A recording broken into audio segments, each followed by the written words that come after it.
নিজেও ব্যাংকে টাকা রেখেছিলাম। এই 17 বছর আমার ব্যাংক বন্ধ ছিল, ফ্রিজ করা ছিল।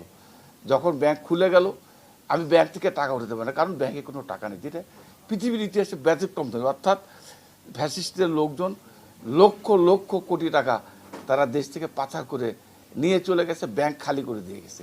আজকে কত মানুষকে আপনাদেরকে বিভিন্নভাবে নির্যাতিত হয়েছে, কথা বলতে পারেন না, সত্য কথা বলার অধিকার ছিল না। আজকে মানুষ কিন্তু সত্য কথা বলতে পারছে এবং তারা তাদের স্বাধীনভাবে সব কিছু করার সুযোগ ছিল। আজকে কিন্তু আমরা মনে করি আজকে সেই কষ্টের অর্জিত যে গণতন্ত্র, কষ্টের অর্জিত যে সংসদ, আজকে আমরা মনে করি এই গণতন্ত্র, এই সংসদকে বাঁচিয়ে রাখতে হবে দেশের মানুষের জন্য।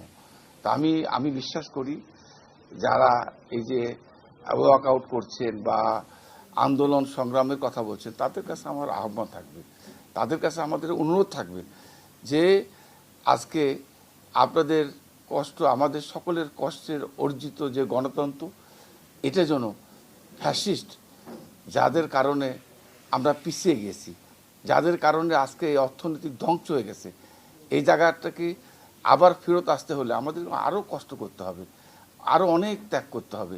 আর এই জন্য আমরা চাই সকলে মিলে ঐক্যবদ্ধভাবে আজকে এই দেশটাকে আগামী দিনে এগিয়ে নিয়ে যেতে হবে। আমরা বিশ্বাস করি যে কথাগুলো নিয়ে আজকে পত্রিকায় আজকেও দেখলাম বিভিন্ন আলোচনা, যে আমরা কখনোই এই যে সংস্কারের কথাগুলো নিয়ে আজকে আলোচনা হচ্ছে, আমরা তো সংস্কারের বিরুদ্ধে কখনোই ছিলাম না। আজকে সংস্কারের পক্ষে আমরা, আমাদের প্রধানমন্ত্রী, আমাদের দলের নেতারা, আমরা পার্লামেন্টে একটা কথা বলার চেষ্টা করেছি, কারণ দেশ তো একটা সাংবিধানিক একটা নিয়মের মধ্যে দেশ পরিচালিত হয়।